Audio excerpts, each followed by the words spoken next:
มื้อนี้เป็นวันที่21ธันวา2568สนทนาตามการเป็นภาษาลาวเจ้าหรือภาษาไทยนำก็ได้เจ้ากับพระรัตนตรัยเลยเนาะพ่อเนาะเป็นภาษาบาลีเลยเจ้าโอเคอะระหังสัมมาสัมพุทโธภะคะวาพุทธังภะคะวันตังอภิวาเทมิสวากขาโตภะคะวตาธัมโมธัมมังนามัสสามิสุปฏิปันโนภะคะวะโตสาวกสังโฆสังฆังนะมามิสาธุโดยขอบใจพรน้องเซงขอกราบพระรัตนตรัยเป็นภาษาลาวขอนอบน้อมแด่พระผู้มีพระภาคเจ้าพระองค์นั้นซึ่งเป็นผู้ไกลจากกิเลสตรัสรู้ชอบโดยพระองค์เองพระผู้มีพระภาคเจ้าเป็นพระอรหันต์ดับไฟกิเลสไฟทุกข์ทั้งสิ้นตรัสรู้ชอบโดยพระองค์เองข้าพเจ้าขออภิวาทพระผู้มีพระภาคเจ้าผู้รู้ผู้ตื่นผู้เบิกบานพระธรรมเป็นธรรมที่พระผู้มีพระภาคเจ้าตรัสไว้ดีแล้วข้าพเจ้าขอนมัสการพระธรรมพระสงฆ์สาวกของพระผู้มีพระภาคเจ้าเป็นผู้ปฏิบัติดีแล้วข้าพเจ้าขอนอบน้อมแด่พระสงฆ์สาธุเชิญท่านนางท่องเสงมีอย่างสี่สนทนาก่อนโดยขอบใจท่านอาจารย์มื้อนี้ก็คงต่อพุทธประวัติตัวเก่าแต่ก็คงต้องรอก่อนก็ได้มีแต่สนทนาธรรมตัวอื่นก็ได้ค่ะมีคำถามตัวใดก็ญาติพี่น้องเฮาในกลุ่มถามเลยก็ได้จ้ะสบายดีพรสบายดีน้ำพรมีคำถามบ่เข้ามาจ้ะหรือผู้อื่นๆก็ได้ไผก็ได้มีคำถามก่อนซั่นจ้าเหมือนเทื่ออ้ายเพิ่นเข้ามาว่าเราประวัติของพุทธประวัติต่อเจ้าหรือว่ามีหยังที่มันต่อเนื่องกันเจ้ามีคำถามบ่หรือว่าท่านอาจารย์ประกาศค่ะเว้าเลยเจ้าสบายดีขออนุญาตพี่น้องทุกท่านก็เมื่อก่อนได้สนทนาว่าลือคือว่าพุทธประวัติแล้วก็อยากได้ฮู้ว่าธรรมะมีนามแล้วก็มีรูปนี่หมายความว่าคิดว่าอันสิ่งที่บ่ฮู้จักหยังนี่เป็นรูปและสิ่งที่เป็นสภาพรูปเป็นนามคันว่าบ่ฮู้จักหยังนี่ต้นไม้ใบหญ้าหมายความว่าต้นไม้โต๊ะตั้งบ่ภูเขาแบบว่าธรรมชาติก็เป็นรูปบ่คิดว่าเข้าใจจังซั่นเพราะว่าสิ่งที่บ่ฮู้เพราะว่าต้นไม้ก็บ่ได้ฮู้โต๊ะตั้งก็บ่มีบ่มีบ่ฮู้จักหยังนั่นน่ะคิดว่าเป็นรูปจังสิจะเข้าใจถูกบ่โอ้เป็นคำถามที่โอเคเลยเชิญท่านอาจารย์จ้ะอ่าอ่ท่านนางท่องเสงเว้าก่อนโดยพอดีเซงกำลังจะถามท่านอาจารย์นั่นแหละว่าคันรูปเหล่านั้นแม่นเอิ้นรูปบ่หรือว่าแต่รูปอยู่ห่างไกลที่มีจิตของเจ้าหรือว่าสิ่งเหล่านั้นก็เอิ้นรูปบ่หรือว่าอาจจะเอิ้นรูปแต่ว่าจะแตกต่างกันตอนนี้คงต้องเชิญท่านอาจารย์อธิบายน่ะจ้ะอันท่าน นางศรีสมพรถามก็เป็นคำถามที่น่าสนใจอยู่คำว่ารูปอันนี้ความหมายความว่าเป็นสภาพที่บ่ฮู้อิหยังหมายความว่าบ่ฮู้อารมณ์ที่ปรากฏคำว่ารูปอันนี้นี่เพิ่นจัดว่าเป็นสิ่งปรุงแต่งสิ่งปรุงแต่งเพิ่นเอิ้นว่าสังขารภาษาบาลีเพิ่นเอิ้นว่าสังขารสังขารเป็นสิ่งที่มีปัจจัยปรุงแต่งรูปที่เป็นต้นไม้ที่เป็นภูเขาสิเป็นก้อนอิฐก้อนหินเพิ่นก็เอิ้นว่าเป็น รูปคือกันเป็นสิ่งที่มีสิ่งประกอบกันเข้าเอิ้นว่าปัจจัยปรุงแต่งจึงเกิดขึ้นอันนี้เพิ่นว่าสังขารบ่มีใจคล้องอีกแบบหนึ่งการปรุงแต่งของรูปที่มีใจนำคือมีความรู้อารมณ์ต่างๆที่ปรากฏแต่ละขณะแต่ละทางอันนั้นเพิ่นว่าสังขารมีใจคล้องแต่ว่าซั่นเพิ่นจังแบ่งสังขารออกเป็น2อย่างสังขารที่มีใจคล้องเพิ่นเอิ้นว่าอุปปาทินกสังขารสังขารที่บ่มีใจคล้องเพิ่นเอิ้นว่าอนุปาทิอุปาทินกสังขารสังขอขารมีใจอนุญาตคล้องท่านอาจารย์อันน้องเซงอยากขออนุญาตท่านอาจารย์อธิบายหน่อยหนึ่งเพราะว่าขันธ์ห้ามันมีรูปมีตัวใดแน่เพราะว่าพรกับน้องดายังบ่ทันได้รู้จะเป็นผู้ใหม่ขออนุญาตแล้วค่อยมาเว้าเรื่องรูปตัวพรถามเจ้าเพราะอ้ออ่าอยากเมตตากับดากับน้องพรพรกับน้องดาเจ้าเออดี ดีแล้วจ้ะ อันรูปรูปอันที่ ท่าน เป็น อา รู จาร ป ย์ ในกายเฮาเนี่ยรูปที่เป็นรูปในกายเฮานี่ก็เพิ่นก็เอิ้นว่ารูปคือกัน แต่ว่าเป็นรูปที่มีใจคล้องเพิ่นก็เอิ้นว่าสังขารเพราะว่ามันเกิดขึ้นด้วยปัจจัยปรุงแต่งบัดนี้อันรูปอันบ่มีใจคล้องเพิ่นก็เอิ้นว่ารูปคือกัน แต่ว่าเอิ้นรูปนั้นนี่ว่าอนุปาทินกสังขาร อันนี้ภาษาบาลีเด้อเอาฟังภาษาบาลีนำก็ดีคือกันเพราะว่าเฮาสิได้คุ้นได้ โด เคย ย เนาะ โดยท่าน บั อา ด จารย์ นี้ คือร่างกาย ครับ เฮามันจะมีรูปแม่นบ่อาจารย์ เออ มีรูป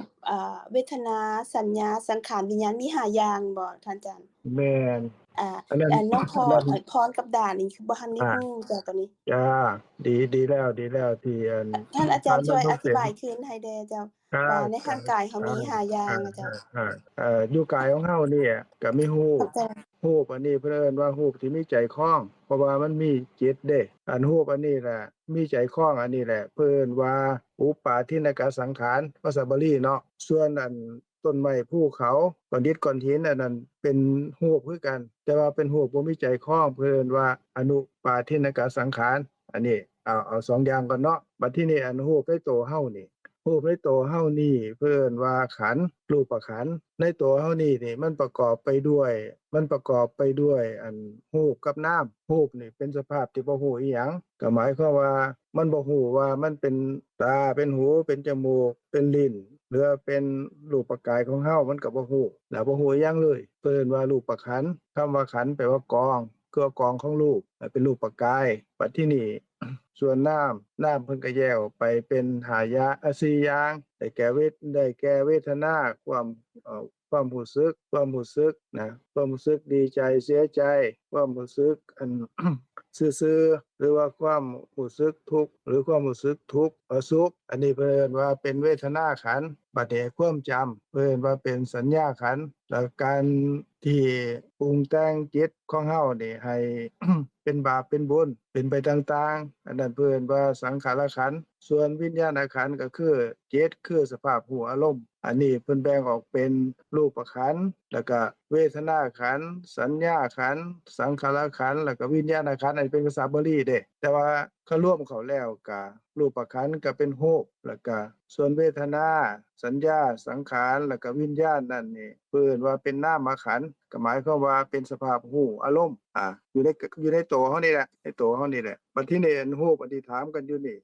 ก็คืออันรูปที่เป็นผมขนเล็บฟันหนังเอ็นกระดูกเยื่อในกระดูกม้ามตับไตไส้ปอดนั่นนี่เนี่ยในพวกนี้ก็เป็นรูปขันธ์รูปเนี่ยเพิ่นให้ความหมายว่าเป็นสภาพที่บ่ฮู้อารมณ์บ่ฮู้อิหยังแม่นเฮาสิเอิ้นว่าเป็นผมขนเล็บฟันหนังมันก็บ่ฮู้ว่ามันเป็นผมขนเล็บฟันหนังหรือเป็นกระดูกเป็นเยื่อในกระดูกเป็นตับไตไส้พุงหยังนี่เฮาไปตั้งชื่อให้เขาเด้โดยสภาพอีหลีอะเขาบ่ฮู้อิหยังดอกบ่ฮู้อารมณ์เลยจังซั้นเพิ่นจังเอิ้นว่าฮู้แปลว่าสภาพที่บ่ฮู้อิหยังแล้วก็แปลว่าเป็นสภาพที่แตกดับหมายความว่ามันก็เกิดขึ้นแล้วก็แปรเปลี่ยนไป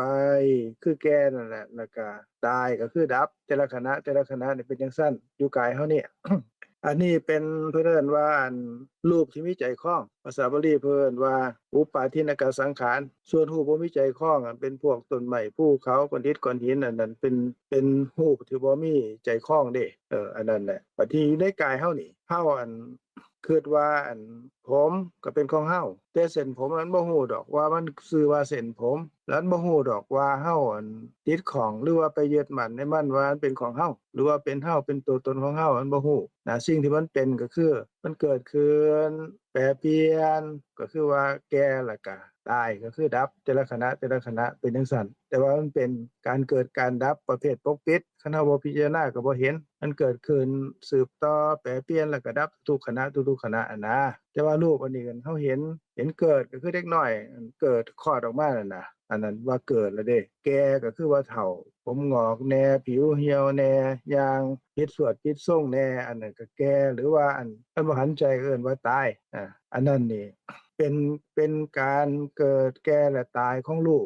ปในกายเฮานี่แบบเปิดเผยส่วนอัน มันเกิดขึ้นแล้วก็แก่ทุกขณะแล้วก็ตายทุกขณะนี่อันนี้มันเป็นการเกิดขึ้นแล้วก็แปรเปลี่ยนคือแก่แล้วก็ตายคือดับแต่ละขณะแต่ละขณะนี่เป็นการเกิดแก่และตายแบบปกปิดบัดทีนี้เฮาสิหากจังได๋ก็ตามเฮาสิบ่อยากให้มันแก่บ่อยากให้มันดับจังได๋ก็ตามมันก็บ่ฮู้ดอกว่าเฮาต้องการให้มันเป็นจังซั่นมันบ่ฮู้ดอกว่าผู้ใดรักมันชังมันสิ่งที่มันเป็นมันก็คือว่ามันก็เกิดขึ้นแปรเปลี่ยนแล้วก็ดับอันนี้เป็นการเกิดการแก่การตายของรูปเนี่ยโดยปกปิดคันบ่พิจารณาโดยละเอียดก็บ่เข้าใจคันพิจารณาโดยละเอียดจังสิเข้าใจจังซั่นเพิ่นจังว่ารูปนี่แปลว่าสภาพที่แตกดับหมายความว่าเกิดขึ้นแปรเปลี่ยนแปรเปลี่ยนไปแล้วก็ดับทุกขณะก็เป็นจังซั่นบัดทีนี้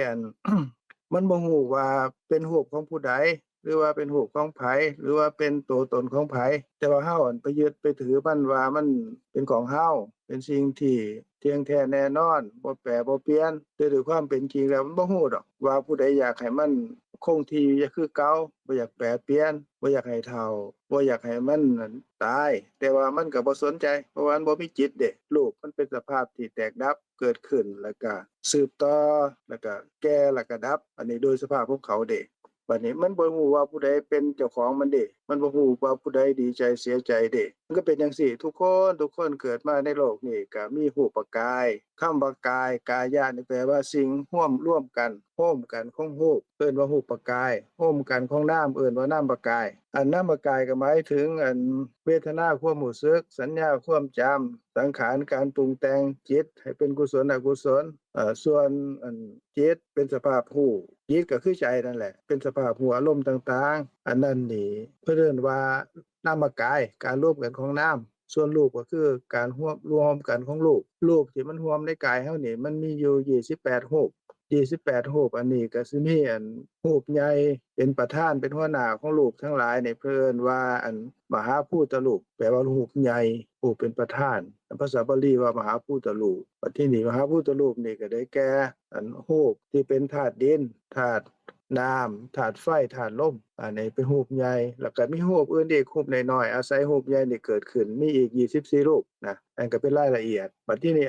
รูปใหญ่ในกายเฮานี่เฮาเห็นชัดๆนี่ก็คือว่ารูปที่เป็นดินน่ะมีลักษณะจังไดมีลักษณะอ่อนหรือว่าแข็งอันนี้เป็นธาตุดินในตัวเฮานี่ก็อย่างเฮาเห็นนี่ก็คือผมขนเล็บฟันหนังกระดูกเยื่อในกระดูกม้ามหัวใจปอดไตไส้ใหญ่ไส้น้อยพังผืดทั้งหลายทั้งปวงเหล่านี้เพิ่นเอิ้นว่าเป็นธาตุดินนะหรือเป็นลูกดินเพิ่นเอิ้นว่าลูกประเภทหนึ่งคือเป็นลูกธาตุดินนะบัดทีนี้ธาตุน้ำล่ะธาตุน้ำก็มีเสลดน้ำเหลืองเลือดน้ำปัสสาวะแล้วก็พวกน้ำมันทั้งหลายทั้งปวงในกายเนี่ยนะอันนี้เป็นธาตุน้ำธาตุไฟก็ความร้อนความเย็นในกายนะแล้วก็ธาตุลมในท้องลมในไส้ลมหันใจเข้าออกนะหันใจเข้าหันใจออกก็เป็นธาตุลมคือกันลมที่มันดันขึ้นเทิงๆดันลงทางล่างนะในทั่วตัวเฮานี่ในลมเป็นช่องว่างในส่วนเหล่านั้นเพิ่นเกิดมาธาตุลมอันนี้เป็นธาตุใหญ่บัดนี้อันที่ว่ามาทั้งเบิดนี่อยู่โตเฮานี่มันบ่ฮู้ดอกว่ามันเป็นธาตุดินธาตุน้ำธาตุไฟธาตุลมหรือว่าเป็นของเฮาหรือว่าเป็นเฮาเป็นตัวตนของเฮาเพิ่นจะเอิ้นว่าฮู้เป็นสภาพบ่ฮู้อารมณ์เลยนะแต่ว่ามันมีใจคล้องส่วนฮู้ที่ข้างนอกฮู้เป็นต้นไม้อย่างนางศิรพรเพิ่นถามน่ะฮู้อันนั้นนี่มันมีหัวใจบ่มันมีใจบ่มันคิดได้บ่มันย้านบ่มันมีบาปมีบุญบ่อันนั้นมันบ่มีแต่ว่าที่มันฮู้ก็คือว่ามันมีชีวิตของมันแต่ว่าบ่มีจิตหมายความว่ามันเกิดขึ้นตามธรรมชาติของมันบ่ฮู้ว่ามันเป็นต้นไม้ดอกแล้วก็บ่ฮู้ว่ามันเป็นอิหยังฮู้แบบนั้นเพิ่นก็เอิ้นว่าฮู้คือกันเพราะว่ามันบ่ฮู้อิหยังแล้วก็ฮู้แบบนั้นมันก็เป็นฮู้ที่เกิดขึ้นแล้วก็แตกดับไปด้วยความร้อนกับความเย็นอันนี้ก็เป็นฮู้แต่ว่าเป็นฮู้บ่มีใจคล้องเฮาคิดว่าต้นไม้มันนั่นเกิดขึ้นแล้วมันก็เติบโตขึ้นคือแปรเปลี่ยนไปแล้วมันออกดอกออกผลโน่นนี่นั่นก็คือว่ามันมีจิตมันบ่มีจิตเด้เฮาลองเว้ากับมันบ่ฮู้เด้มันก็บ่ฮู้มันบ่ฮู้บาปฮู้บุญบ่ฮู้หยัง สภาพจังซั่นเพิ่นจังเอิ้นว่าพวกต้นไม้ก็ดีภูเขาก็ดีพวกหญ้าพวกหยังตัวหยังเนี่ยมันบ่ฮู้ได้ว่ามันเป็นหญ้ามันบ่มีอันจิตใจเด้เพิ่นจังเอิ้นว่ารูปนั้นเป็นอนุปาทินกสังขารเป็นสังขารบ่มีใจคล้องอันนั้นเป็นรูปตามที่ทางนางสมพรเพิ่นถามอะนะเอาประมาณนี้ก่อนเนาะบ่มีหยังก็ถามเพิ่มเติมก็แล้วกัน โดยขอบใจท่านอาจารย์หลายๆมีคำถามบ่ผู้ใดมีคำถามบ่เจ้าแต่ก็มีผู้อื่นมีคำถามสิ่งขอเว้าขึ้นท่านอาจารย์คือรูปในร่างกายเรานี้มันก็เป็นรูปที่ว่าจิตเนาะจิตไปยึดว่าเป็นเฮาซึ่งความจริงแล้วเขาก็บ่ได้รู้หยังเนาะรูปเป็นแขนขาหน้าตาเนื้อหนังทุกอย่างคือก็เขาก็อยู่ของเขาเป็นแบบนั้นแต่ว่าจิตนี่ไปยึดว่ามีเฮาน่ะเป็นเฮาเป็นของเฮาเป็นแบบแม่นนั้นแล้วน่ะนะแม่นแล้วแม่นแล้วแม่นแล้ว มีผู้อื่นมีคำถามบ่พอมีคำถามบ่น้องดาอ้ายมนเทียนพรได้มีคำถามบ่เจ้าพรมีชื่อบ่มีเอ้ยสิสมพรแล้วก็มีชื่อพรอยู่นี่จ้ะแล้วก็โดยบ่มีเอื้อย ฟังก่อนเนาะ พี่แมวมีหยังบ่พี่มนเทียนเดพรเดจ้ะ เดี๋ยวขอฟังไปก่อนครับ จะมีคำถามอันหนึ่งอยากถามเพิ่มเนาะที่อัน เด้อ ท่านอาจารย์เว้ามาว่ารูปที่มีใจครองกับรูปที่บ่มีใจครองอันนี้ส่วนตัวก็เข้าใจว่ารูปที่มีใจครองคือรูปที่มีชีวิตมีวิญญาณแม่นบ่แล้วรูปที่บ่มีใจครองคือรูปที่บ่มีชีวิตแต่เราก็เคยได้ยินเรื่อยๆว่าต้นไม้ก็ต้องมีชีวิตต้นไม้ใบหญ้าเพราะว่าต้นไม้เกิดขึ้นคันบ่มีชีวิตต้นไม้ก็ต้องตายนั่นน่ะจะเป็นหยังจังว่าภูเขาโอเคภูเขาเป็นดินเนาะที่ว่าบ่มีชีวิตแต่คิดว่าต้นไม้ใบหญ้ามีชีวิตเป็นหยังจังบ่เอิ้นว่าบ่มีใจครอง ต้นไม้มันมีชีวิตแต่ว่าเพิ่นว่าชีวิตรูปเด้หมายความว่าสิ่งที่เฮ็ดให้มันดำรงอยู่ก่อนที่มันสิดับหมายความว่าก่อนมันสิตายนะก่อนมันสิตายแต่ว่าอันต้นไม้นั่นน่ะมันบ่มีใจเด้คำว่าใจหรือว่าจิตจังซี้มันคิดบ่ได้เด้มันคิดบ่ได้มันก็บ่ฮู้อารมณ์ที่ปรากฏมันบ่มีตาบ่มีหูบ่มีจมูกบ่มีลิ้นบ่มีกายซึ่งใจที่คิดดีคิดชั่วหรือว่าใจที่ฮู้สุขฮู้ทุกข์หรือว่าความจำสิ่งเหล่านั้นเนี่ยต้นไม้มันบ่ฮู้เด้จะลองไปคุยกับมันมึงติล่ะแล้วก็มันสิเฮ็ดบุญเฮ็ดบาปได้บ่ล่ะมันก็เฮ็ดบ่ได้เพราะว่ามันบ่มีใจแต่ว่าชีวิตเป็นชีวิตตรูปก็หมายความว่าต้นไม้น่ะมันบ่ทันตายมันเกิดขึ้นมาบ่ทันตาย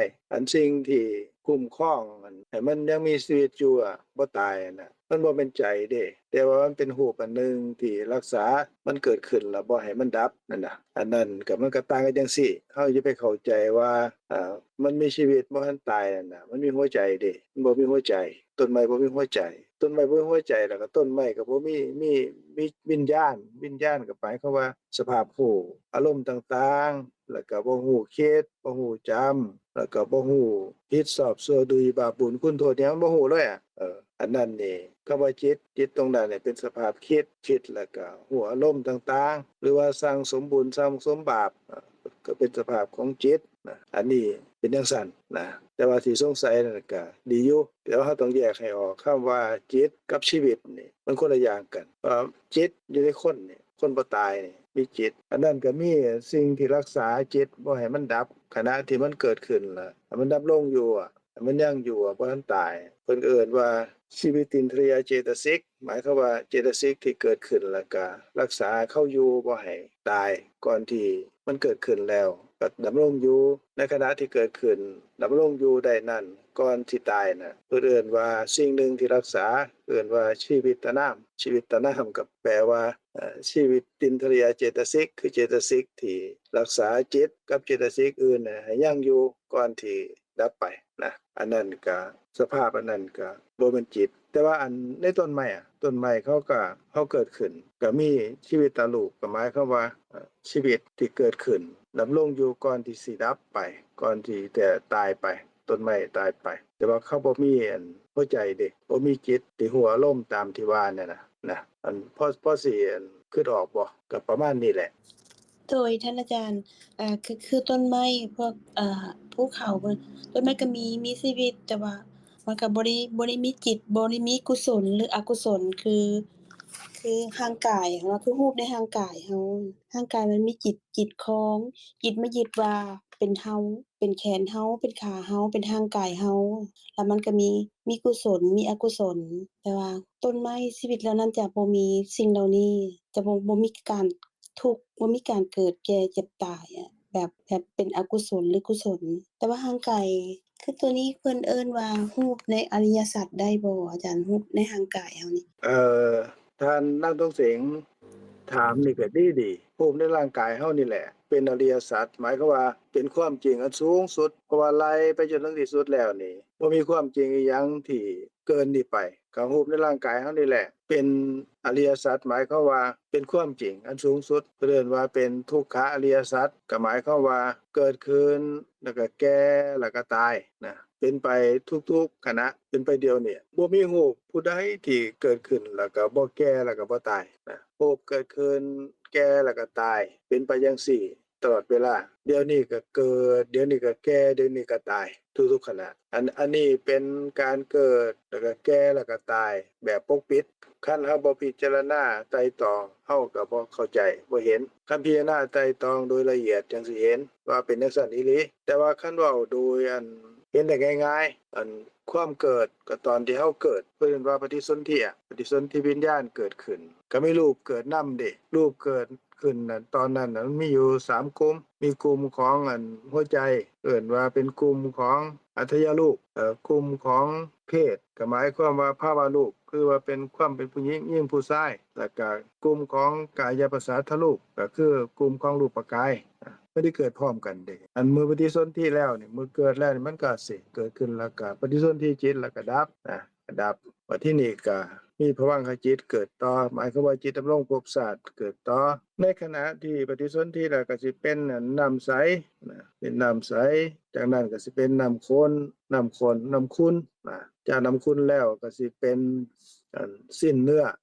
เล็กๆสิ้นเนื้อน้อยๆจากสิ้นเนื้อก็สิเป็นก้อนเนื้อจากก้อนเนื้อแล้วก็สิเป็นตุ่มเล็กน้อยๆก็เรียกว่าปัญจสาขาก็คือตุ่มตุ่มทั้งหัวตุ่มแขน2ข้างก็ตุ่มขา2ข้างเป็นตุ่มเรียกว่าปัญจสาขานั่นก็ใน2เดือนกับ3สัปดาห์นั้นรูปกายเนี่ยมันก็สิสมบูรณ์แล้วก็เกิดแล้วก็แก่แล้วก็ตายตามลำดับคืออันเก่าเกิดขึ้นอันเก่าเกิดขึ้นแล้วก็ดับไปอันใหม่ก็เกิดขึ้นแล้วก็ดับไปอันสิ่งหนึ่งเกิดขึ้นดับไปแล้วก็สิ่งหนึ่งก็เกิดสืบต่อแล้วก็ดับไปอีกจังซี่ต่อๆกันมาเรื่อยๆจนหลายเดือนจนฮอด8เดือน9เดือนน่ะก็คลอดออกมาออกลูกออกมาแล้วก็เอิ้นว่าเกิดมื้อนั้นเดือนนั้นปีนั้นก็ชื่อว่าเกิดบัดทีนี้ก็เป็นเด็กน้อยเนาะเป็นทารกน้อยๆออกมาผู้ใดไม่รู้ก็สิคือดอกเนาะก็บ่ใหญ่ทันที่ทันใดเด้จากนั้นก็สิค่อยใหญ่ขึ้นมาเรื่อยๆจากหน้าที่เป็นชั่วโมงจากชั่วโมงก็เป็นมื้อจากมื้อก็เป็นหลายมื้อก็เป็นสัปดาห์เป็นอาทิตย์1 2อาทิตย์3อาทิตย์ไปเรื่อยแล้วถ้าเป็นเดือนก็เป็นหลายเดือนก็เติบโตขึ้นไปเรื่อยๆใหญ่ไปเรื่อยๆเนาะตามลำดับเป็นเด็กน้อยจากเด็กน้อยขึ้นมาก็เป็นหนุ่มเป็นสาวจากเป็นหนุ่มเป็นสาวก็เป็นผู้ใหญ่ขึ้นเรื่อยๆจนฮอดซุมื้อนี้นั่นก็หมายความว่ารูปกายของเฮานี่ก็สิเกิดขึ้นแล้วก็แก่คือแปรเปลี่ยนไปแล้วก็ดับหมายความว่าตายไปคำว่าตายหมายความว่าหมดไปหายไปสิ้นไปแต่ละขณะที่มันเกิดขึ้นแปรเปลี่ยนแล้วก็ตายอย่างตอนเป็นน้ำใสอยู่นี่น้ำใสเกิดขึ้นแล้วก็แปรเปลี่ยนไปคือแก่แล้วก็ดับต่อมาน้ำข้นก็เกิดขึ้นแปรเปลี่ยนแล้วก็ดับต่อมาเป็นสิ้นเนื้อเกิดขึ้นแปรเปลี่ยนไปแล้วก็ดับต่อมาก็เป็นก้อนเนื้อเกิดขึ้นแล้วก็ดับต่อมาก็เป็นสาขาทั้ง5เรียกว่าปัญจสาขาเกิดขึ้นแล้วก็ดับตามลำดับมาตลอดเด้ตั้งแต่เฮาเกิดมาจนฮอดป่านนี้ล่ะก็มีทั้งเกิดมีทั้งแก่มีทั้งตายแล้วก็เกิดแล้วก็แก่แล้วก็ตายสืบต่อกันไปเรื่อยๆจังซี่ตลอดไปบัดทีนี้บ่มีผู้ใดอยู่ในโลกนี้ได้ตลอดเด้ในที่สุดรูปกายนี่ก็สิ้นสุดความเป็นบุคคลนี้ในภพนี้ชาตินี้แล้วก็เพิ่นเอิ้นว่าตายก็ถิ่มไปในโลกนี้ก็เป็นจังซี่เกิดเท่าใดก็ตายเท่านั้นเกิดเท่าใดก็แก่เท่านั้นคำว่าอันเกิดก็ดีคำว่าแก่คือการแปรเปลี่ยน การแปรเปลี่ยนไปก็ดีแล้วก็การตายก็ดีอันนี้เป็นความจริงที่ผู้ใดก็คัดค้านบ่ได้เดะความจริงอันนี้นี่บ่มีผู้ใดมีอำนาจบังคับให้บ่เป็นจังซี่บังคับบ่ให้แก้ในสิ่งที่เกิดขึ้นแล้วบ่ให้ตายบ่ได้นะแล้วก็เป็นความว่างเปล่าทุกขณะเด้ทุกขณะเพราะว่ามันเกิดขึ้นแล้วมันก็ดับไปคำว่าว่างเปล่าหมายความว่าอันรูปอันเก่าที่เกิดขึ้นแล้วดับไปบ่เหลืออยู่นั่นแหละหมดไปนั่นแหละหายไปนั่นแหละแต่ละขณะน้ำใสหายไปน้ำข้นก็หายไปสิ้นเนื้อก็หายไปก้อนเนื้อก็หายไปปัญจสาขาน้อยๆก็หายไปก็บ่มีผู้ใดอันบังคับบ่ได้เด้ว่าให้มันอยู่คือเก่าให้มันเป็นของเฮาจังซั้นเด้อให้มันเป็นเฮาจังซั้นเด้อตัวตนของเฮาจังซั้นเด้อบ่เป็นไปตามอำนาจของผู้ใดมันเป็นไปตามสิ่งที่เป็นทั่วไปกับทุกๆคนเลยหรือทุกสรรพสัตว์ที่เกิดมาก็หมายความว่าคันแม่นเกิดแล้วก็ต้องแก่แล้วก็ต้องตายอันนี้เพิ่นเอิ้นว่าเป็นอริยสัจเด้หมายความว่าคนในโลกนี้หรือว่าสัตว์สาว่าสิ่งก็ตามที่มีชีวิตนะที่เกิดขึ้นแล้วก็ต้องแก่แล้วก็ต้องตายเป็นจังซี่นะตลอดไปเลยบัดทีนี้ก็แม่นต้นไม้นี่มันมีชีวิตอยู่มันเกิดขึ้นมันก็แปรเปลี่ยนแล้วมันก็ดับอันนี้มันบ่แม่นทุกขาริยสัจเด้มันเป็นไปตามธรรมดาธรรมชาติของมันส่วนไอ้พวกภูเขาก้อนดินก้อนหินน่ะมันบ่มีชีวิตเด้แต่ว่ามันก็เป็นไปตามอันสภาพที่เพิ่นว่าทั่วๆไปคือกันว่าเกิดแปรเปลี่ยนแล้วก็ดับมันก็เป็นไปจังซั่นนะเป็นไปจังซั่นแต่ว่าอันสำหรับอันสัตว์ที่มีใจคล้องนี่โดยเฉพาะเป็นมนุษย์แล้วก็สัตว์ทั้งหลายนี่เฮาเห็นอยู่นี่ก็คือว่าเมื่อคันเกิดขึ้นแล้วมันก็ต้องแปรเปลี่ยนแปรเปลี่ยนไปแล้วก็ดับก็หมายความว่าเกิดแก่แล้วก็ตายทุกๆขณะเป็นไปจังซี่นะเป็นไปจังซี่บัดทีนี้อันเดี๋ยวนี้ก็เป็นจังซี่ก็คือว่าเกิดขึ้นแล้วก็ดับไปบ่เหลืออยู่ทุกๆขณะบ่ว่าสิยังอยู่คือเก่าเดะอย่างเฮาเห็นเมื่อกี้นี่หรือว่าได้ยินที่ขาน้อยเว้าเมื่อกี้นี่อันนั้นก็มีอันรูปเกิดขึ้นได้เป็นที่เกิดของจิตเมื่ออัน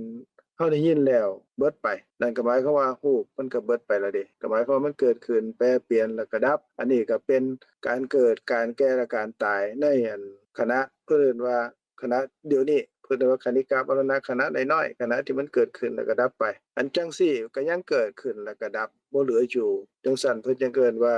รูปเนี่ยเป็นอริยสัจหมายความว่ามีความเกิดความแก่และความตายเป็นธรรมดาอันนี้อันท่านอาจารย์อนุชาสำบายดีอันขอเชิญ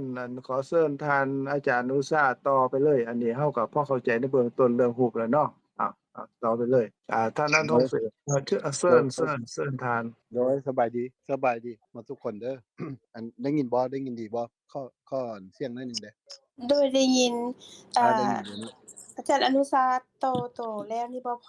พวกอาจารย์บ่ทันได้เข้ามาพวกเขาก็เลยลมเรื่องฮู้โดย ก็ท่าอยู่คืออาจารย์ลม ต่อตัวเก่าเลยจะต่อตัวที่อาจารย์ได้เว้ามาตัวแรกนะเจ้า ลมเรื่องฮุบอิหยังก่อนเมื่อกี้ เมื่อกี้นี่ท่านอาจารย์เพิ่นอธิบายเรื่องฮู้เรื่องทาง อืม ชนะสัญญาสังขารวิญญาณแต่ว่าท่านอาจารย์เพิ่นอธิบายเรื่องรูปเอ้ยศรีสมพรเพิ่นถามเรื่องรูปในร่างกายเฮากับรูปต้นไม้แล้วมันต่างกันจังไดนะเห็นว่าอาจารย์เชิงสรุปอาจารย์เพิ่นเว้าเมื่อกี้นี่คือรูปในร่างกายเฮาเป็นรูปอริยสัจถึงมีใจคองมันจะมีสามารถเป็นอกุศลหรือกุศลได้แต่ว่ารูปทั่วไปที่บ่มีใจคองมันจะเป็นอกุศลหรือบ่อกุศลได้ซึ่งรูปตัวนี้มันจะเฮ็ดให้เฮาไปในภพภูมิที่ดีหรือบ่ภพภูมิที่ดีได้เพราะว่ามันมีใจของเป็นกุศลเป็นอกุศลรูปก็เป็นรูปของจังซั่นน่ะแต่ว่าเฮาไปยึดว่าเป็นของเฮาอะน่ะซึ่งก็มีการแปรเปลี่ยนจังซั่นอาจารย์เพิ่นอธิบายไปแบบนี้ตามที่เข้าใจคือเฮาไปยึดว่าเป็นเฮาแต่ถ้าเฮาว่าบ่ยึดว่าเป็นเฮามันก็อันนี้ก็คือฮู้ตามความเป็นจริงถ้าเฮาบ่ฮู้ตามความเป็นจริงเฮาก็ไปยึดว่าเป็นของเฮามันก็จะมีการเป็นอกุศลอกุศลคือมีการเกิดต่อก็เป็นต่อภพต่อชาติแต่ถ้าเฮาฮู้ตามความเป็นจริงแล้วว่ารูปนี้บ่แม่นของเฮามีการเกิดดับซึ่งว่าเฮาบ่สามารถบังคับบัญชาได้เฮาบ่ยึดมันบ่แม่นของเฮาตรงนี้มันตามความเป็นจริงก็สรุปมาเป็นแบบนี้แต่ว่าคือก็อยากให้ท่านอาจารย์อนุชาสืบต่อตัวเก่าที่เว้าแล้วแต่ชั่วโมงแล้วนี่พวกเขายังยังท่าฟังตัวนั้นอยู่ตัวนี้แม่นเพิ่นอาจารย์เพิ่นอธิบายท่าที่ท่านอาจารย์เข้ามาก็จะโดยดีก็อนุโมทนาเด้ออันก็ข้อต่อนำหน่อยหนึงก็คือว่าอันเคยมีอัน ผู้ถามเนาะแล้วก็เว้าเรื่องว่าอันซั่นมันอันนั้นรูปที่ว่ามันแม่นวัตถุสิ่งของหรือว่ามันแม่นต้นไม้บ่ภูเขาบ่มีหยังซี้แล้วมันแม่นอันเดียวกันก็มือว่าเป็นรูปบ่มันก็เป็นรูปตามธรรมชาติของมันเนาะแต่ว่าจุดต่างมันแม่นว่ามันบ่มีวิญญาณเข้าไปครองเมื่อกี้อันแซงเขาเว้าแล้วเนาะไอ้แซงเขาเว้าแล้วทีนี้ปัญหาแม่นว่าแต่ว่าอันมันคือกันบัดนี้คือกันก็แม่นว่ามันสิ่งที่มันเกิดขึ้นแล้วมันดับไปได้หมดเลยถึงว่ามันจะเป็นขันธ์ห้าที่ว่ามีวิญญาณเข้าของหรือวัตถุสิ่งของก็อย่าต้นไม้บ่ใบหญ้าหยังก็อย่าแต่ว่าสิ่งที่มันเกิดขึ้นแล้วน่ะอันคือกันหมดก็คือดับทุกอย่างที่มันมีขึ้นแล้วต้องมันอยู่ในระยะหนึ่งคือตั้งอยู่ระยะหนึ่งก็ดับอันนี้คือจุดเดียวกันก็คือว่าอนิจจังทุกขังอนัตตาแม่นหมดมันมีสิ่งต่างๆพวกนี้ก็ย่อมมีการเกิดทีนี้เขาก็กลับขึ้นมาเว้าถึงเรื่องว่าโตขันธ์ห้าแหละก็อันนั้นน้อยหนึ่งเนาะถึงน้อยหนึ่งก็คือว่าเมื่อกี้ก็พอดีอันนั้นได้ยินอาจารย์สงบเนาะเพิ่นก็เว้าถึงเรื่องอันวิญญาณทิฏฐินะก็คือว่าบ่อนตั้งของวิญญาณไปตั้งใส่อันนั้นคือภพคือชาติคือภพแล้วก็คือชาติแล้วก็ต่อไปก็เป็นมันตั้งอยู่ระยะหนึ่งก็คือแล้วก็ต่อไปก็เป็นสลามมรณะก็เป็นวงเวียนของมันจังซี่แหละไปเรื่อยๆเนาะอันนี้ก็เป็นอันหนึ่งที่เราต้องเข้าใจบัดนี้วิญญาณคือขันธ์ห้าเรามาแยกออกระหว่างอันรูปกับนามแต่ว่าเวลาเฮ็ดเวียกนั่นน่ะเวลาเฮ็ดเวียกของขันธ์ห้าน่ะมันจะแยกอันหนึ่งแม่นนามรูปเนาะนามรูปนี่รูปก็เป็นทางกายเนาะรูปก็เป็นตัวร่างกายเรานี่ก่อนคือประกอบด้วยดินน้ำไฟลมแล้วก็นามนี่มีหยังนามนี่มีเวทนามีสัญญาสังขารเท่านี้เด้ส่วนวิญญาณนี่แยกออกมาเป็นต่างหากเมื่อเวลามันจะเฮ็ดเวียกกันเพิ่นเอิ้นว่าวิญญาณทิฏฐิเนาะวิญญาณทิฏฐิมีหยังแดมีรูปเวทนาสัญญาสังขารและวิสานติมีหยังก็มีวิญญาณแล้ววิญญาณเข้าไปตั้งอยู่ในไส้ใดก็ตั้งอยู่ในรูปก็ตั้งอยู่ใดตั้งอยู่เวทนาก็ตั้งสัญญาก็ตั้งสังขารก็ได้ก็มันก็ไปเทื่อละไปเทื่อละอย่างแต่ว่าจิตมันไวจนเฮามีความรู้สึกว่าเฮานี่เข้าไปฮู้อันเรื่องต่างๆพร้อมกันนั่นแต่ว่าในพระพุทธเจ้าเพิ่นก็เพิ่นบอกว่าจิตเฮาฮู้ได้เทื่อละอย่างแต่ว่าปัญหาก็คือว่ามันไวจนจิตของเฮานี่ไวจนบ่มีอันใดที่จะเปรียบได้เนาะว่ามันความไวของจิตเพราะฉะนั้นเรามีความรู้สึกว่าเฮาฮู้ได้พร้อมกันหลายๆอย่างอะนะแต่ว่าจริงๆแล้วมันไวจนเรามีความรู้สึกว่าฮู้ได้เทื่อละอย่างฮู้ได้พร้อมกันแต่จริงๆมันเทื่อละอย่างเมื่อกี้เพิ่นเซ้งก็เว้าถึงเรื่องว่ามันเกิดขึ้นแล้วมันก็ดับไปแล้วฮู้อันมันสิไปฮู้อันใหม่กับตัวเก่ามันดับแล้วตัวไปจับรับรู้ตัวใหม่ตัวเรื่องใหม่แล้วก็สิ่งที่วิญญาณรับรู้สิ่งวิญญาณเข้าไปรับรู้กับรู้นี่แหละ4อย่างนี้เอิ้นว่าวิญญาณทิฏฐิก็รู้เวทนาสัญญาสังขารซึ่งวิญญาณเข้าไปรับรู้อันนี้ก็เป็นอันหนึ่งที่น่าสนใจแล้วบัดนี้เวลาเว้าเรื่องนี้ก็ต่อในเรื่องนี้เลยซะเนาะเพราะว่ามาเบิ่งแล้วคันเราเอาชั่วโมงนึงเหลือเวลา10เนาะแล้วมื้ออื่นค่อยเรื่องใหม่เพราะว่าอาจารย์สงบได้ตั้งเรื่องนี้ไปแล้วเนาะ10นาทีขน้อยข้อมีประกอบส่วนเนาะ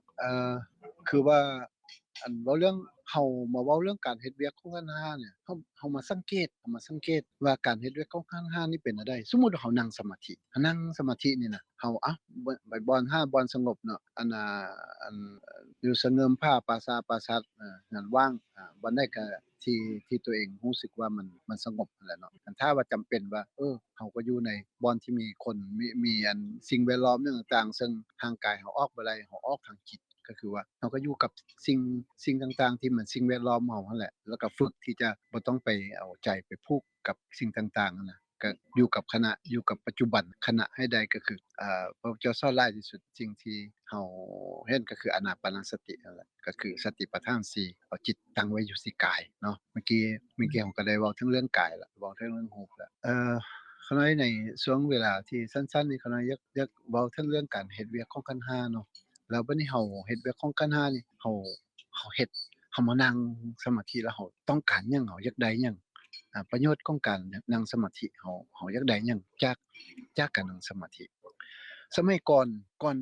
มีพระพุทธเจ้าการเฮ็ดสมาธิก็มีแล้วไผก็เฮ็ดสมาธิได้เราเฮ็ดได้หลายคนบ่แม่นว่าไผก็เฮ็ดได้มีคนเฮ็ดได้หลายซึ่งอาราลาดาบทอุตกาดาบท ไผก็เฮ็ดได้ระดับสูงอีกอันนั้นผู้อื่นๆก็ได้เนาะการเฮ็ดสมาธิแล้วก็เข้าฌานได้แต่ปัญหาอยู่ที่ว่าการเข้าฌานนี้แม่นการที่เฮ็ดให้จิตเฮาสงบจิตเฮาสงบแล้วเข้าฌาน1 2 3 4ได้แล้วก็เฝ้าเบิ่งว่าอันเข้าฮอดฌานได้แล้วแม่นหยังที่ว่าอันแม่นหยังที่คันเฮามีเวลาต้องค่อยๆเว้าเนาะเว้าเรื่องการเข้าฌานเนาะแต่ทีนี้อันได้ฌานแล้วหรือว่าหยังบ่ได้เทื่อเอาจิตอยู่กับกายอยู่กับสิ่งๆหนึ่งก่อนนะอยู่กับอันอารมณ์เดียวให้จิตเป็นอารมณ์เดียวทีนี้จิตอารมณ์เดียวนี้เราเฮ็ดหยังต่อบัดนี้คันมันยังบ่อยู่แสดงว่าบ่อยู่เฮาสมมุติว่าเฮาเฮ็ดอานาปานสติเนาะหรือว่าเฮาเอาจิตมาตั้งอยู่ลมหายใจซะลมหายใจอยู่กับกายลมหายใจก็เป็นกายอันหนึ่งในกายทั้งหลายเนาะในกายอันหนึ่งในกายทั้งหลายก็คือดินน้ำไฟลมตัวนี้เฮามาจับอยู่ลมเพราะว่าเฮาต้องการที่จะเฝ้าเบิ่งในสิ่งหนึ่งแต่ว่าในเวลาที่เฮาเฝ้าเบิ่งลมสิอยู่นำเฮาตลอดบ่เฮาสิเฝ้าเห็นลมตลอดได้บ่อันนี้เป็นจุดหนึ่งแต่ทีนี้ปัญหาก็คือถ้าสมมุติว่าอยู่กับลมหายใจได้อยู่กับกายได้เรื่อยๆเรื่อยๆเนี่ยจิตมันจะตั้งมั่นแสดงว่ามีอารมณ์อยู่อารมณ์เดียวแล้วต่อไปหั่นก็อันน่ะมันจะบ่อยู่กับลมแน่นอนอยู่กับลมได้อย่างเดียวต่อไปมันก็ไปรู้เวทนาแดมื้อหนึงก็เจ็บขาเจ็บแอวร้อนหนาวเย็นยามนี้ก็เย็นๆเด้อนี่มื้อหนึงก็นั่งอยู่ทางนอกโอ้เย็นแท้สั่นละมันก็เป็นมีเวทนาอันหนึ่งหรือว่านั่งไปนั่งมาเจ็บขาเจ็บแอวนั่นก็เป็นอันเวทนาอันหนึ่งหรือว่าเซ่อๆอยู่เฮาก็ฮู้ว่าเซ่อๆอยู่มันก็เป็นเวทนาอันหนึ่งในเวทนาทั้งหลายก็คือฮู้สุขฮู้ถึกทุกข์แล้วก็เซ่อๆหรือว่าอทุกขมสุขนั่นแหละมื้อหนึงก็ไปฮู้กับสุขทุกข์แล้วก็ไปฮู้กับอดีตไปฮู้กับสัญญาก็ส่วนใหญ่ก็จะไปอดีตสัญญาเก่าๆสัญญาที่ว่าเราเคยรับรู้แล้วเคยสัมผัสแล้วเคยได้ยินแล้วเคยประสบแล้วเคยลิ้มแล้วเคยชิมแล้วอันนั้นเราจะมารู้ได้ตัวอย่างเรามื้อนี้เจ้ากินหยังตอนกินข้าวนี่อยู่ในคอร์สของเด็กน้อยที่พวกเขาน้อยเคยสอนเขาเจ้าเนาะในตอนนี้ก็ถามว่ามื้อนี้พวกลูกทั้งหลายได้กินหยังมื้อนี้แต่ละคนก็บอกว่ามื้อนี้ได้กินตำบักหุ่งแดได้กินจืนทอดไก่แดได้กินสปาเกตตีแดอันนี้พอเฮาเฮ็ดอาหารแล้วเฮาก็แต่ละคนได้กินเองคันได้กินเองแล้วเขาเจ้าตอบได้เลยว่ามื้อนี้เขาเจ้าได้กินหยังมื้อนี้ตอบแล้วเราถามว่าแซ่บบ่เขาเจ้าก็โอ้แซ่บตำบักหุ่งก็แซ่บตำบักหุ่งเผ็ดบ่มื้อนี้บ่เผ็ดพอดีเขาเจ้าก็ไล่ออกมานั่นแหละบอกว่านั่นแหละคือสัญญาเป็นสิ่งที่พวกเจ้าได้เห็นแล้วได้กินแล้วได้ชิมแล้วสัมผัสแล้วพวกเขาก็จื้อมันได้เป็นสัญญาอันนี้ขอน้อยเว้าให้ฟังถึงเรื่องขอน้อยได้สอนเด็กน้อยเนาะต่อมาสำคัญกับการปรุงแต่งของจิตปรุงของจิตเป็นจั่งใดเลยถามเด็กน้อยว่าใหญ่ขึ้นมานี่เจ้าอยากเป็นหยังเนาะมีคนก็ตอบว่าอยากเป็นครูบางคนก็ตอบว่าอยากเป็นนายหม้อบางคนก็ตอบว่าอยากเป็นทหารบางคนก็ตอบว่าอยากเป็นตำรวจอยากเป็นนักการเมืองอยากเป็นนักธุรกิจแล้วถามเขาเจ้าคืนเขาเจ้าก็อายุแต่10 ปี10ปลายปีน้อยเดียวถามเขาเจ้าคืนว่าเจ้าเดี๋ยวนี้เจ้าได้เป็นตำรวจแล้วบ่เจ้าได้เป็นทหารบ่ยังบ่ได้เป็นแล้วปานใดจะเป็นก็เรียนจบก่อนแล้วก็ในอีกจักปีอีกพุ่นละอีก10 ปี15 ปีพุ่นแหละค่อยสิได้เป็นเรียนจบแล้วก็เป็นมีความรู้แล้วเป็นได้เพราะฉะนั้นเดี๋ยวนี้ยังบ่ได้เป็นเทื่อแต่พวกเขาคิดแม่นบ่พวกเขาคิดว่าพวกเขาอยากเป็นแม่นบ่อันนี้แหละเอิ้นว่าสังขารก็เล่าให้เขาเจ้าฟังไปเสียเขาเจ้าเข้าใจซึ่งแต่ละอันมันเฮาก็เล่าแบบมันขั้นพื้นฐานให้เด็กน้อยพอลิ้นนำเฮาได้เข้าใจได้เบื้องต้นเนาะบัดนี้ต่อมาเฮ็ดหยังบัดนี้สำคัญเฮ็ดหยังบัดนี้เฮาฮู้แบบสิเราเฮ็ดหยังบัดนี้เฮามานั่งรู้ลมหายใจนี้ได้ยังแม่น1ก็ถ้าว่าในสมัยก่อนที่บ่มีพระพุทธเจ้าบังเกิดขึ้นเขาเจ้าก็มีเฮ็ดสมาธิเขาเจ้าก็เข้าสมาธิได้แต่เขาเจ้าก็บ่สามารถหลุดพ้นได้บ่สามารถเข้าเป็นอริยบุคคลได้บ่สามารถที่จะบอกได้ว่าเจ้าเข้าไปถึงกระแสซึ่งพระนิพพานเพราะเป้าหมายเฮาสู่เว้าเรื่องการพ้นทุกข์เว้าเรื่องการบ่กลับมาเกิดอีกเว้าเรื่องเอาชนะตัวความตายหรือเฮาเว้าง่ายๆก็คือเข้านิพพานถึงนิพพานทีนี้ก็เลยว่าเราเฮ็ดแนวใดเฮ็ดแนวใดมื้อน้อยได้เว้าถึงเรื่องว่าพระพุทธเจ้าเฮาได้ตรัสรู้วิชาแห่งการเอาชนะต่อความตายแล้วเพิ่นก็เลยเอาวิชานี้มาสอนเฮาแล้วมันมีวิชาตัวนี้บ่แม่นวิชานี้เป็นว่าจะเรียนรู้แล้วเฮาจะที่เฮาเกิดขึ้นแล้วจะบ่ตายอันนั้นบ่ถูกเข้าใจผิดสิ่งที่เกิดขึ้นแล้วมีแล้ว เป็นแล้วล้วนแล้วแต่สลายออกไปหมดเนาะแล้วสิ่งที่บ่ตายมันต้องบ่เกิดเพราะฉะนั้นวิชาที่เพิ่นสอนอริยสัจ4มรรคมีองค์8ปฏิจจสมุปบาทพวกนี้แล้วแม่นล้วนแล้วแต่ให้เฮาฮู้ว่าเฮ็ดแนวใดจะบ่เกิดเฮ็ดแนวใดจะบ่เกิดปฏิจจสมุปบาทบัดนี้คือเว้าเรื่องขันธ์5การเฮ็ดเวียกของขันธ์5ก็คือบ่เอาจิตไปตั้งอยู่กับ5อย่างหั่นโดยเฉพาะในเบื้องต้นก็มันก็เฮ็ดบ่ได้เทื่อก็ฝึกที่จะบ่ให้จิตไปตั้งอยู่อันเวทนาซึ่งสุขทุกข์หั่นบ่ให้ไปตั้งอยู่สัญญาซึ่งเป็นเรื่องที่มันบ่เป็นบ่เป็นกุศลต่างๆหรือว่าเป็นอกุศลทั้งหลายบ่ให้ไปตั้งอยู่สังขารคือกันบ่ไปตั้งอยู่ในสิ่งที่เป็นอกุศลในเบื้องต้นก็เป็นอันนั้นทีนี้คันบ่ตั้งอยู่แล้วเป็นอะไรบัดนี้บ่ตั้งอยู่มันหมายว่าเป้าหมายเฮาแม่นว่าบ่ให้มันมีการเกิดคันเป็นไปบ่ได้หมดเทื่อก็คือว่าต้องเข้าใจว่าจิตตั้งอยู่บ่ได้บ่นั้นคือภพบ่นั้นคือชาติบ่นั้นคือมีการเกิดเพราะฉะนั้นจะสู้เอาจิตไปตั้งอยู่แต่ละบ่อนโดยเฉพาะเวทนาสัญญาสังขารในขั้นเบื้องต้นเด้แล้วสุดท้ายค่อยมาเว้าถึงเรื่องว่าแม้แต่อยู่ในรูปก็คือบ่ควรจะตั้งอยู่เพราะว่าตั้งอยู่ก็เป็นภพเป็นชาติคือกันแต่ทีนี้ปัญหาก็คือว่าเฮายังมีชีวิตอยู่เนาะเฮาก็ต้องตั้งอยู่ในอยู่ในรูปนั่นแหละแล้วรูปที่มีอยู่แล้วเฮาก็ต้องว่าเบิ่งมันรักษามันเพื่อหยังเพื่อในการที่จะฝึกฝนเพื่อในการที่จะเรียนรู้ในการที่จะเอาชนะต่อความตายนี่แหละ เป้าหมายของการเฮ็ดสมาธิก็คือเฮาเฝ้าให้จิตอยู่อารมณ์เดียวแล้วเฮาต้องเฝ้าเบิ่งว่าแม่นหยังเกิดแม่นหยังดับสิ่งใดที่มีการเกิดและมีการดับสิ่งนั้นแม่นอนัตตาทีนี้เฮาเข้าไปเบิ่งว่าเฮาอยู่ในลมหายใจปุ๊บนี่มื้อนึงไปรู้เวทนาในขณะนี้แม่นหยังเกิดแม่นหยังดับในขณะนี้แม่นรูปดับเวทนาเกิดโอ้เมื่อเฮามีสัมปชัญญะมีสติสัมปชัญญะปุ๊บเฮากลับขึ้นมาอยู่ลมหายใจคือเก่าตอนนั้นคือรูปเกิดเวทนาดับมื้อนึงเฮามาอยู่ในนี้แล้วมื้อนึงไปอยู่มาอยู่เป็นเรื่องสัญญาเก่าๆเฮาก็ตอนนี้สัญญาเกิดรูปดับมื้อนึงเฮาตั้งใจโอ้มีสติค่อยเพ้อสติแล้วค่อยขาดสติแล้วโอ้พอรู้ว่าตัวเองขาดสติปุ๊บเฮาได้ตั้งอยู่เลยว่าเฮาจะเอาลมหายใจเป็นที่ตั้งเลยมันจะกลับมารู้ลมหายใจคือเก่าในขณะนี้รูปเกิดสัญญาดับต่อไปมื้อนึงมันอาจจะไปรู้สังขารก็สังขารเกิดรูปดับเนี่ยไปเรื่อยๆเรื่อยๆเฮาเฝ้าเบิ่งการเกิดดับของนามรูปในที่นี้มีรูปเวทนาสัญญาสังขาร4ตัวนี้ก่อนยังบ่เว้าถึงเรื่องตัววิญญาณเทื่อทีนี้อย่างน้อยเฮาก็เห็นรูปดับ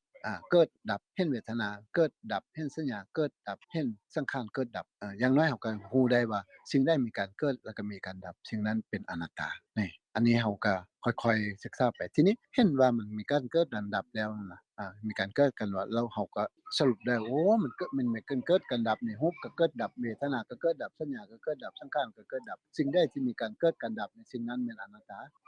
มันบ่แม่นฮ้อแท้และสิ่งที่เฮาเข้าใจไว้ว่า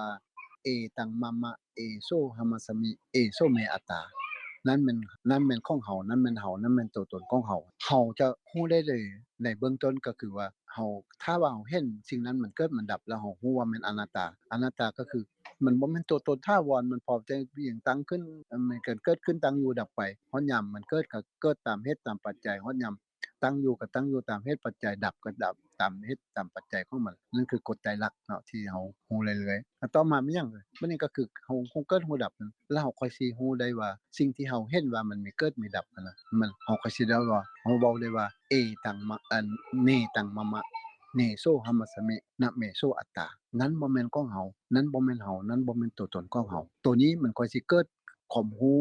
ในตัวของเฮาได้ว่าสิ่งที่เฮาเห็นมันเกิดมันดับเฮาเห็นเกิดมันดับนั้นบ่แม่นของเฮานั้นบ่แม่นเฮานั้นบ่แม่นตัวตนของเฮาเมื่อเฮาเห็นตัวนี้แล้วเฮาค่อยมาฮอดบอนว่า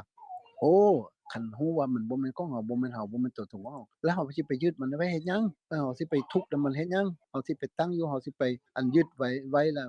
สิ่งใดเฮายึดสิ่งนั้นก็คือเฮ็ดให้เฮาทุกข์เด้เนาะตัวนี้ต้องเข้าใจนำกันแล้วมันเป็นเบื้องต้นของการที่จะปฏิบัติแล้วมัน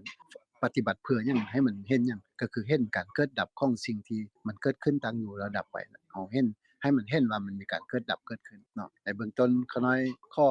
อเว้าสำนี้ก่อนเนาะขน้อยก็ขอโทษขออภัยแล้วมื้อนี้ก็เข้ามาช้าเลยนิดหนึ่งมื้อนี้ก็ผ่านไป4นาทีแล้วเนาะแล้วเอาไว้มื้อหน้าเนาะมันก็กลายเป็น4นาทีแล้วพวกเขาไปสนทนากันต่ออีกวันหนึ่งเนาะทางขน้อยขออนุโมทนาแล้วก็จบสำนี้ก่อนเนาะสำหรับขอขอบใจหลายๆ โดยขอบใจอาจารย์อนุชาหลายๆเจ้า ขอเชิญเอื้อยแมวเนาะเอื้อยอ่าปิดท้ายรายปิดท้ายการสนทนาเนาะเจ้าเอื้อย ก็กราบอนุโมทนาหลายๆกับท่านอาจารย์อนุชาอันก่อนเอื้อยสิปิดนี่อันบ่ฮู้ว่าอาจารย์สงบเพิ่นมีหยังสิเว้าอีกแหน่บ่จักหน่อยหรือว่ากล่าวจังใดเชิญจ้ะแม่นเอื้อยแมวขอบใจท่านอาจารย์สงบอาจารย์กาญจนาขอบใจทุกท่านเลยเจ้าขอเชิญอาจารย์สงบเว้าก่อนหน่อยหนึ่งเนาะแม่นแล้วเป็นครบเอื้อยแมวเจ้าขอบใจเจ้า ก็อนุโมทนาแล้วก็ขอบบุญขอบคุณหลายๆกับท่านอาจารย์อนุชาที่เพิ่นแสดงอันทางไปสู่ความเป็นพระโสดาบันเด้เพราะว่าอันที่เพิ่นเว้าอยู่กายเฮานี่แหละอยู่โตวเฮานี่แหละมีทั้งรูปมีทั้งรูปมีทั้งนามนั่นแหละนะรูปก็เพิ่นเว้าก็คือว่าอันลมหายใจนั่นก็เป็นรูปอันหนึ่งเด้เป็นรูปเพิ่นว่าอันกายสังขารปรุงแต่งกายให้มีชีวิตอยู่คันนั้นหันใจเข้าแล้วก็บ่หันใจออกนี่ตายคันยังหันใจอยู่นั่นก็แสดงว่ากายนี่ยังมีอยู่อันนั้นก็เป็นกายแล้วก็ส่วนความรู้สึกความสุขความทุกข์ความบ่สำบายตามที่เพิ่นเว้าให้ฟังเมื่อกี้นี่อันนั้นก็เป็นสิ่งที่เกิดอยู่ทุกๆขณะนั่นแหละมันก็เกิดสับไปเปลี่ยนมาอันหนึงเกิดขึ้นแล้วก็ดับไปอันใหม่ก็เกิดขึ้นต่อก็ดับไปอีกแต่ว่าอันใดเกิดขึ้นก็มีแต่ดับบ่มีเหลือจักอย่างบ่ว่าสิเป็นรูปบ่ว่าสิเป็นอันรูปกายก็ตามที่เป็นภพที่เกิดขึ้นนั่นน่ะก็เป็นเวทนาก็ตามเป็นความจำก็ตามแต่ก็สิ่งที่เกิดขึ้นทั้งหมดเดี๋ยวนี้แหละแต่ละขณะเนี่ยมีแต่ความว่างเปล่าเพราะหยังเพราะว่ามันเกิดขึ้นแล้วมันก็ดับแล้วมันก็บ่เหลืออยู่คือกันกับไฟดับแล้วมันไปอยู่ไสมันก็บ่มีมันก็ว่างเปล่าก็เอิ้นว่าเป็นอนัตตาเป็นซื่อแต่ว่าโดยสภาพความเป็นจริงที่เอิ้นว่าสภาพธรรมนั้นน่ะเป็นจังซั่นคือว่าบ่มีนามรูปอันใดที่เกิดขึ้นแต่ละขณะนั้นที่เป็นเฮาเป็นของเฮาเป็นตัวตนของเฮามันดับแล้วมันบ่เหลืออยู่แต่ละขณะนั้นเพิ่นเอิ้นว่าบ่แม่นของเฮาบ่เป็นเฮาบ่เป็นตัวตนของเฮาที่ภาษาบาลีที่ท่านอนุชาเพิ่นยกมานั่นแหละมันเป็นอนัตตาคำว่าอนัตตาก็คือบ่มีตัวตนของผู้ใดดอกเพราะว่ามันบ่เหลือแล้วเด้มันว่างเปล่าเด้เคลื่อนกับอากาศนี่แต่ละเทื่อ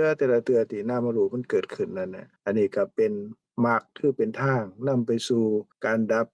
การยึดมั่นถือมั่นที่ผิดเห็นผิดหูผิดว่ากายนี่เป็นตัวตนของเฮานะก็เห็นเป็นสภาวะที่ว่างเปล่าแต่ละขณะก็เป็นจังซั่นอันนี้ก็อนุโมทนาสาธุการนำเพิ่นอาจารย์อนุชาที่เพิ่นกรุณานำพระพุทธพจน์อันประเสริฐสุดมาเผยแผ่พวกเฮาได้เข้าใจเพิ่มได้นี่ก็อนุโมทนาเชิญทานนางสาคอน ค่ะกราบขอบพระคุณและอนุโมทนานำอาจารย์ทั้งสองทั้งสามก็หลายๆบ่ว่าท่านอาจารย์สงบท่านอาจารย์อนุชาแล้วก็ท่านอาจารย์กาญจนาผู้ที่สิให้ความรู้เฮากับมื้อนี้ก่อนนอนเนาะพวกเฮาก็มาร่วมกันกราบนอบน้อมแด่องค์สมเด็จพระสัมมาสัมพุทธเจ้าผู้เป็นพระอรหันต์ตรัสรู้ชอบได้โดยพระองค์เองผู้ถึงพร้อมด้วยวิชาและจรณะผู้เสด็จไปดีแล้วผู้หูแจ้งโลกเป็นคู่ผู้สามารถฝึกบุรุษที่สมควรฝึกได้อย่างบ่มีไผ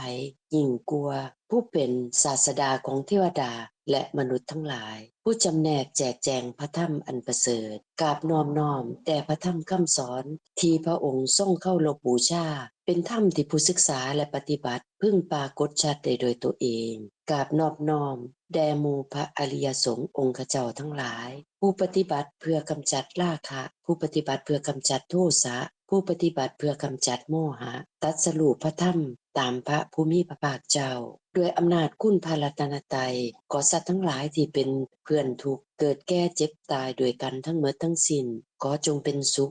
ขเถิดอย่าได้มีเวรแก่กันและกันเลยอย่าได้เบียดเบียนซึ่งกันและกันเลยอย่าได้มีความทุกข์กายทุกข์ใจเลยขอท่านทั้งหลายมีความสุขกายสุขใจรักษาตนให้พ้นจากทุกภัยทั้งปวงเถิดพวกข้าพเจ้าทั้งหลายขออุทิศส่วนกุศลที่ได้กระทำมาแล้วนี้แก่พ่อแม่ปู่ย่าตายายครูบาอาจารย์ผู้มีพระคุณของพวกข้าพเจ้าทั้งในปัจจุบันและอดีตอนันตชาติแก่ญาติพี่น้องมิตรสหายที่ล่วงลับไปแล้วตลอดทั้งเทวดาและอมนุษย์ทั้งหลายขอท่านทั้งหลายมีจิตโสมนัสและอนุโมทนาในส่วนกุศลเหล่านี้ด้วยเถิดสาธุ สาธุสาธุเจ้าค่ะ อนุโมทนากับทุกๆท่านสบายดีพ้อกันใหม่มื้อวันอาทิตย์หน้าเนาะ